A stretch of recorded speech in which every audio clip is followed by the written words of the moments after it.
Being here with us. Thank you for your support. We also have Commander Hector Garcia to offer translation in Spanish a little bit later. Last week we concluded our extensive criminal investigation. It was presented to the Harris County District Attorney's Office and by the grand jury. I'm sorry, it was presented to the Harris County grand jury by the District Attorney's Office. Remember, and my condolences goes out to the 10 victims and their families. We just ask that everybody please keep them in prayer. I also want to thank our homicide team of investigators who worked so extremely hard investigating this case. Again, I want to thank DPS and also FBI who couldn't stand with us today for their portions and help in the investigation.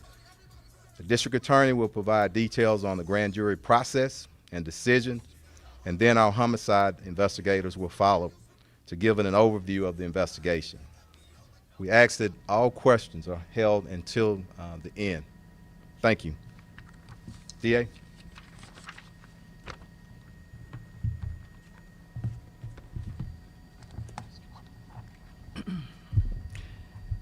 Thank you, Chief Finner. I want to begin by offering my condolences and that of every member of my staff at the Harris County District Attorney's Office to the 10 families of the individuals who were killed at the Travis Scott Astroworld concert. I'm Kim Ogg. I'm the Harris County District Attorney, and I'm Harris County's top law enforcement officials. Today, a Harris County grand jury no-billed Brent Silberstein, John Junell, Shauna Boardman, Emily Ockenden, Seth Boardman, and Jock Webster II, aka Travis Scott, on all criminal charges related to the deaths of 10 spectators of his concert, of the Travis Scott Astroworld concert, 2 of whom were under the age of 15, and the majority of whom were young adults. The grand jury presentation by our prosecutors this week is a culmination of 19 months of Houston Police Department investigative work with lead officers Joshua Caden and Michael Barrow. And I want to thank these 2 investigators who I've seen since the very beginning, doing nothing but this investigation, working with our prosecutors, tracking down every possible piece of relevant information and evidence as part of their investigation. And our prosecutors, I want to thank Alicia Harvey and Michael Levine, along with numerous other lawyers from our office who provided legal support to the investigators to write subpoenas, to offer counsel, to sit with these investigators and review thousands and thousands of hours of digital evidence, review witnesses' statements, review time and chronology reports, everything, so that we could get to the heart of the question. Our jurisdiction as the police chief, as the police department, and me as the district attorney representing our office, our job is narrow. It's to determine if this tragedy, this absolute disastrous, horrific event involved criminal activity by anyone, at the top, to the bottom, or in between.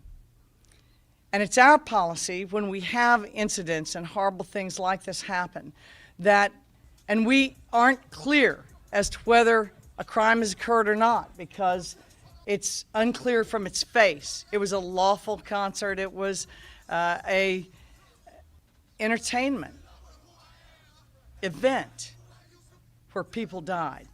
And when that happens, it's our practice at the Harris County DA's office to take these cases before grand juries.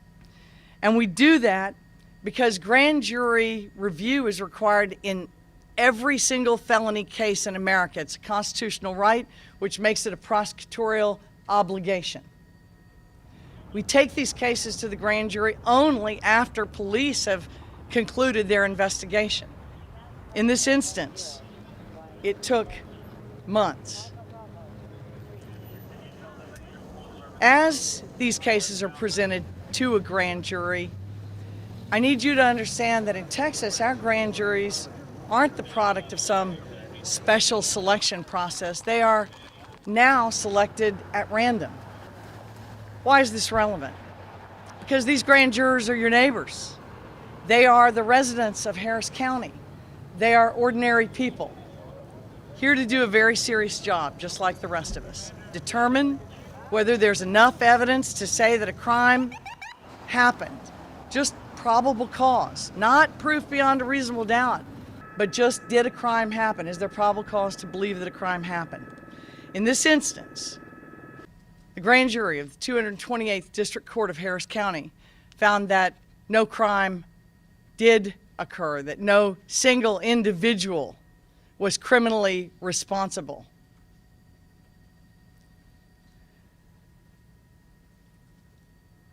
In this case, which we handled like we would any other situation of this gravity, it is our prosecutor's job not to go in and get a result that's preconceived by these investigators. The responsibility of determining probable cause by our Constitution is on the people.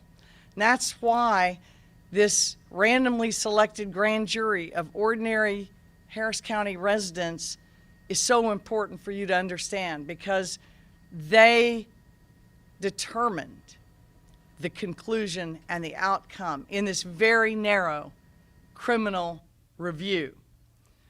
What will happen in courts where they practice civil law, other types of law, administrative law, is not for us to determine.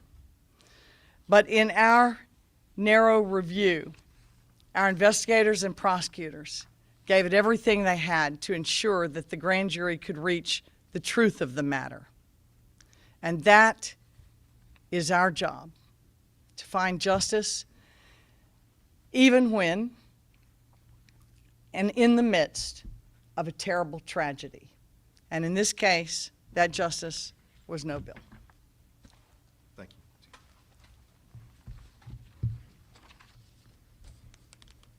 Now I'd like to bring up lead investigators Caden and Barrow.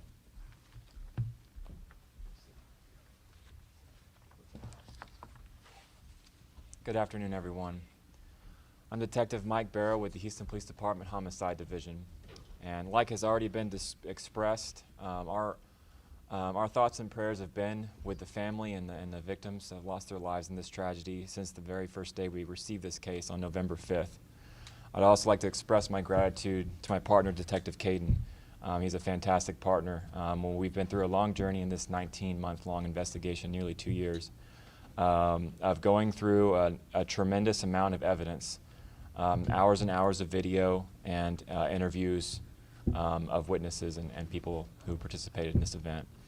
I'd also like to express gratitude to the District Attorney's Office, to our command staff, and to our law enforcement partners that assisted us with this investigation. It's been a long process, and just to explain a little bit more into detail of that, we're going to provide a few insights into that investigation today. First and foremost, it's difficult to condense a nearly two-year investigation into a couple of minutes that we have to spend with you today. But we're going to provide you those details and insights. And our focus has been and was for the entire duration of the investigation on those 10 deaths of those individuals.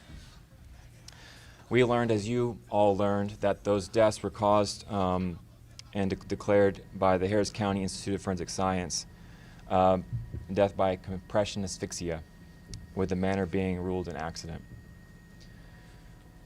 We come before you today with a thorough and complete investigation of these last 2 years of reviewing all those details. So today, without further ado, we're going to show you a few presentations to give you a few of those key facts and insights that we uncovered during this investigation. Please hold your questions till the very end. So, as we went through this, much of our investigation focused on the main stage area. This area, this little cross here, that is where the main stage where Travis Scott, the headliner performer on this stage, performed.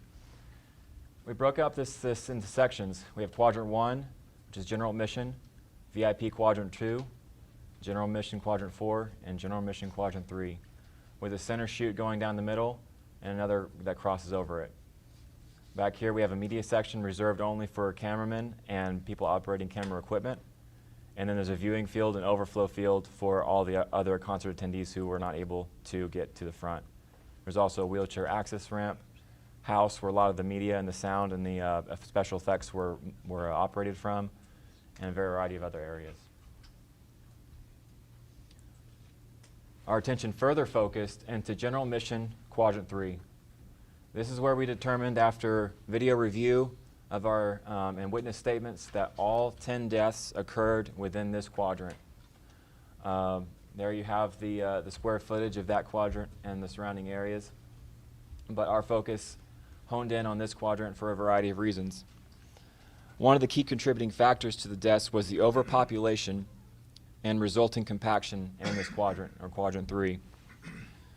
Just to be clear, this was not a crowd stampede. This was not a stage rush. This was not a crowd surge. This was a slow compaction or constriction into this quadrant, resulting in collapses within the crowd that covered a very small area in this overall large footprint.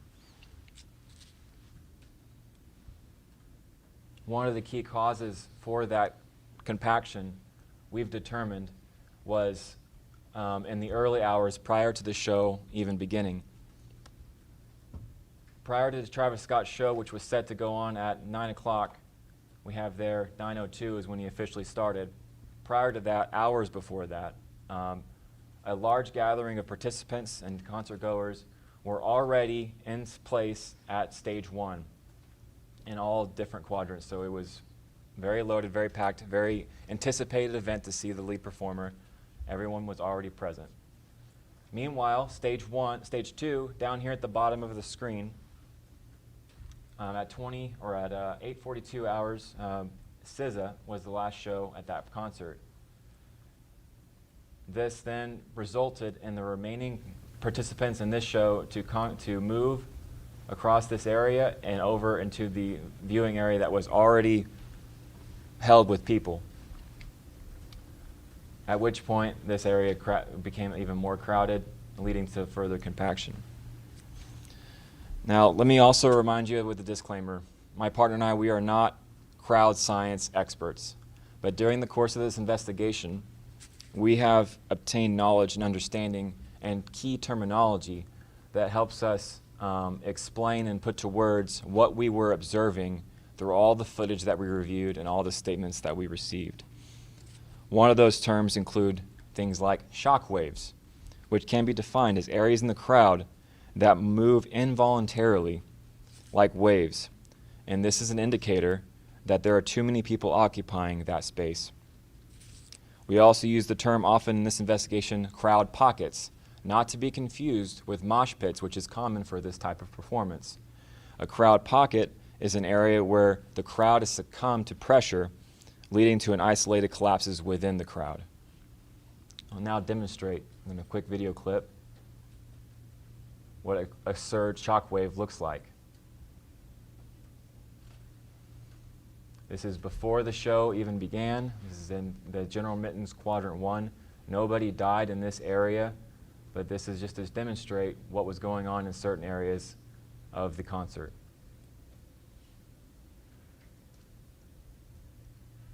Here we have what we call crowd pockets. You might be able to see, it's kind of hard to distinguish. There are dark circles, and those are not mosh pits. Those are, in fact, areas where crowds have collapsed in on each other. And also note that even mere feet away, concert goers were not able to distinguish what was happening at their feet. These are very isolated pockets throughout the crowd within that General Admissions Quadrant 3. Here's to show you a few vantage points. This is long after the event took place. This is a vantage point from the stage. You'll see here, this is General Admittance Quadrant 3, where the deaths occurred. And this is Quadrant 4. Again, a closer up of General Mittens Quadrant 3. Here's the night of the show, perspective from the stage looking out over into that crowd with all the lights and all the smoke and everything going on. This is what perhaps a performer like such as Travis Scott would have seen that evening. Here's the perspective and vantage point if you were on the ground walking into the main chute of the pits in between those general mission quadrants. This is that main chute where medical and the cameramen and officers and security were able to go across. Also very crowded. And again, here is what the perspective would be if you're a concert goer with your head just above the crowd, just looking out over into the sea of people that were at this concert.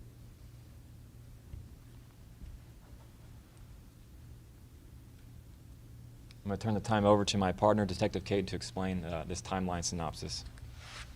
Thank you.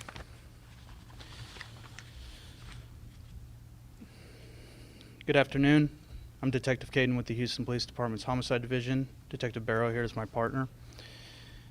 I just wanted to, before I go through this timeline and read it off to everybody, I'd like to thank you for everyone coming here this afternoon. This timeline is just a snapshot of what we have. This timeline is multiple pages long. It could take us a long time to get through everything. So these are some of the key points that we wanted to label. At 2 p.m., the festival officially opens on November 5th, 2021. At 8:42, the Scissors Show ends at Stage 2.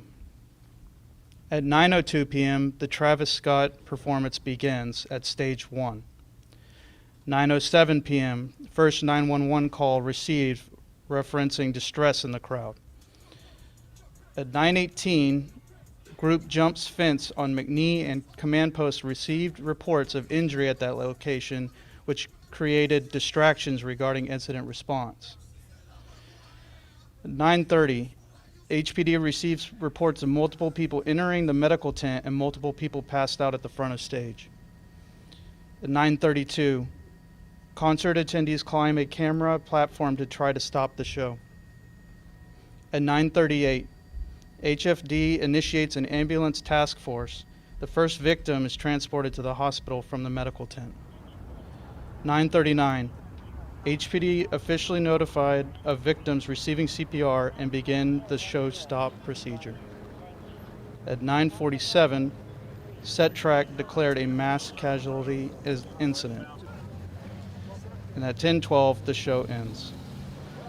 This concludes our presentation.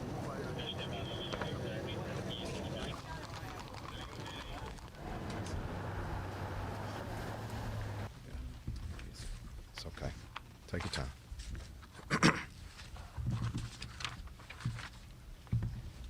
Again, I want to thank y'all for just an outstanding work, and I know it's been tough. I just want to thank and also our ADAs. Thank you. Now that you've just heard a brief overview of the findings, this incident was very complex, involved multiple entities. The offense report alone was over 1,000 pages. In coming weeks, and in the interest of transparency, HPD will release the entire criminal offense report. That is unprecedented. And why? We want to be transparent. And you can't stand up here in 2 minutes and tell everything that happened. So to the families, first of all and most importantly, but to the public and everybody else, you can read it and see the challenges that everybody faced that night. Since the tragedy, HPD and other partners have taken steps to enhance public safety at future events. NRG Park is a Harris County-owned facility that operates within the city of Houston. Mayor Turner created a special events task force to improve communication and public safety efforts. This resulted in an interlocal agreement that was detailed in the press conference back in November 2022. The agreement was implemented during Houston Livestock Show and Rodeo, as well as NCAA Final Four, and other events, and all other events moving forward. Now we have mandatory and elevated platform viewing positions. These will be staffed and have been staffed by HPD officials, HFD officials, and also production with authority to stop a show. We have enhanced communication between dispatchers and officers in the field during events. No longer will dispatcher or anybody else be able to duplicate calls, and we call it dupe calls. And what that means is if you have something at one location, as additional calls come in and they stack, you put them up under one incident, one case number. No longer. You have to call that out. You can't just dupe it. You got to voice it out. Very importantly, we have equipped all personnel working these events with additional noise reduction communication equipment, headphones. That will allow public safety personnel and officials to hear emergency communication better during concerts. We also trained HFD, HPD, and other public safety officials in crowd management training. Before we entertain questions, I want to bring up Commander Garcia to translate in Spanish, and then we'll entertain questions. Thank you, Chief. Thank you. Buenas tardes. Tenemos presentes al jefe de la policía, Troy Finner, la fiscal del distrito del condado de Harris, Kim Ogg, a un mayor del Departamento de Seguridad Pública del Estado, Kyle Matheson, y a los investigadores de homicidios, Joshua Caden y Michael Barrow. Estamos aquí para hablar sobre la investigación criminal y la decisión del gran jurado sobre la tragedia que sucedió el 5 de noviembre, conocida como Astroworld, 5 de noviembre del 2021. Como acabamos de escuchar, la procuradora nos acaba de informar que el gran jurado ha decidido no levantarle cargos a ningún individuo en este caso. La semana pasada concluimos nuestra extensa investigación criminal. Luego la oficina del fiscal lo presentó a un gran jurado del condado de Harris. Sobre todo, recordamos a las 10 víctimas y a sus familias que trágicamente perdieron la vida esa noche y a otras víctimas que resultaron heridas. Le pedimos que los mantengan a ellos y a sus familias en sus oraciones. Reconocemos los esfuerzos del equipo de detectives de homicidios que trabajaron incansablemente. Investigaron este caso. También queremos agradecer al Departamento de Seguridad Pública Estatal y al FBI que ayudaron en partes de esta investigación. Como acabamos de escuchar, los detectives nos dijeron que, según el médico forense, las 10 víctimas murieron de asfixia por comprensión y las muertes se catalogaron como un accidente. Acaban de escuchar una breve descripción general de los hallazgos. Este incidente fue muy complejo, involucró varias entidades y el reporte del delito por sí solo contiene más de 1000 páginas. En el espíritu de transparencia, durante las próximas semanas se publicará el informe de reporte completo de esta investigación criminal. Desde el día de la tragedia, el Departamento de Policías y otras agencias han tomado medidas para mejorar la seguridad pública en eventos futuros. El complejo conocido como NRG Park es una instalación propiedad del condado de Harris que opera dentro de la ciudad de Houston. El alcalde Turner creó un grupo de trabajo de eventos especiales para mejorar los esfuerzos de comunicación y seguridad pública. Esto resultó en un acuerdo interlocal que se detalló en conferencia de prensa en noviembre del 2022. El acuerdo se implementó durante el rodeo de Houston y la final del torneo de básquetbol colegial y todos los eventos que se llevaron a cabo en el parque NRG. Ahora tenemos puestos de observación obligatorios en plataformas elevadas para vigilancia. Estos están atendidos por personal de producción y seguridad pública con la autoridad de suspender los espectáculos. Hemos mejorado la comunicación entre los despachadores y los policías en el campo durante eventos grandes. Y ya no duplicaremos llamadas al 911 en un incidente principal. Hemos equipado al personal que trabaja en estos eventos con equipos adicionales de comunicación para la reducción de ruido, que permitirán que el personal de seguridad pública escuche mejor las comunicaciones de emergencia durante los conciertos ruidosos. Muchas gracias. Thank you very much. Yes, sir. We will entertain questions.